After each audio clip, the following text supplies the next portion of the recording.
PSM Makassar terancam cuci gudang, 11 pemain habis kontrak.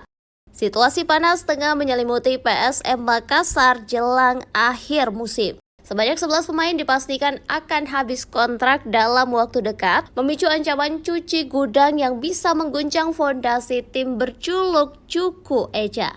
Di tengah ketidakpastian itu, klub-klub besar mulai bergerak cepat menyergap pemain incaran mereka. Nama-nama seperti Persebaya Surabaya, Persib Bandung hingga Persija Jakarta dikabarkan sudah memantau situasi dengan serius. Bahkan Persebaya disebut telah menyiapkan langkah agresif untuk mengamankan bek tangguh Yuran Fernandes serta talenta muda potensial Victor Detan.